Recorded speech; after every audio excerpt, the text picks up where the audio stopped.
এবং তার মাও এই রাজত্ব পরিষদের মন্ত্রী মহোদয় হয়ে গেছে আমরা সেই সব পদে নিয়ে। আপনার বয়স তখন কত ছিল? 30 বছর বয়স ছিল। 32-এ জন্ম। এখন কত বয়স থাকে? 80-এর উপরে। আজকে কাটতে পারবেন না খাল? বলছেন দোয়া করবেন আমাকে। বলছেন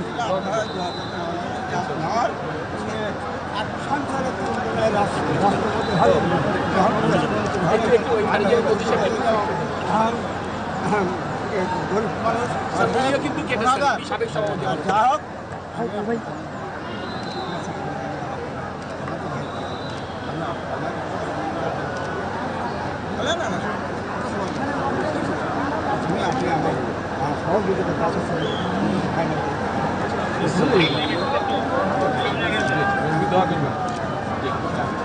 ভালো আছেন?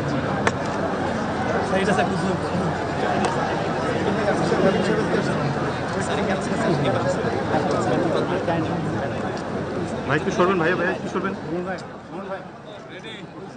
একটু ওয়েট করতে হবে স্যার, ওই পাশে স্যার, ওই পাশে গেলে ভালো আছে।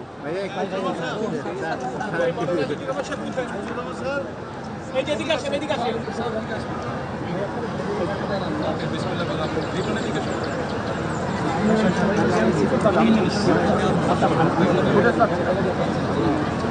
দিলাম। বিসমিল্লাহির রহমানির রহিম। কোথায় হুজুর? এই ভাই এই স্যার ওখান থেকে وضربنا لنكونن من الخاسرين رب العالمين বলে শিক্ষার পুনর্গঠন রাজস্ব বন্ধনের পরে মাননীয় প্রধানমন্ত্রীকে সাথে নিয়ে তোমার পাক শাহী দরবারে আমরা হাত উত্তোলন করেছি। ইয়া রাব্বুল আলামিন, এই পুনর্গঠন কাজকে সম্পূর্ণরূপে কবুল আর মঞ্জুর করিয়া নেন। ইয়া রাব্বুল আলামিন, এই খাল খনন পরিপূর্ণতা দান করিয়া দেন। ইয়া রাব্বুল আলামিন, মাননীয় প্রধানমন্ত্রীর সম্মানিত পিতা শহীদ প্রেসিডেন্ট জিয়াউর রহমান সর্বপ্রথম এই খালটি উদ্বোধন করেছিলেন। তিনার সাথে সহচর যারা ছিলেন অনেকেই কবরবাসী হয়ে গেছে। ইয়া রাব্বুল আলামিন, প্রত্যেকের কবরগুলি জান্নাতের উচ্চ মাকাম বানায়া দেন। আমাদের মাননীয় প্রধানমন্ত্রীর সম্মানিত পিতা স্বাধীনতার ঘোষক শহীদ প্রেসিডেন্ট জিয়াউর রহমানের কবরকে জান্নাতের উচ্চ মাকাম বানায়া দেন।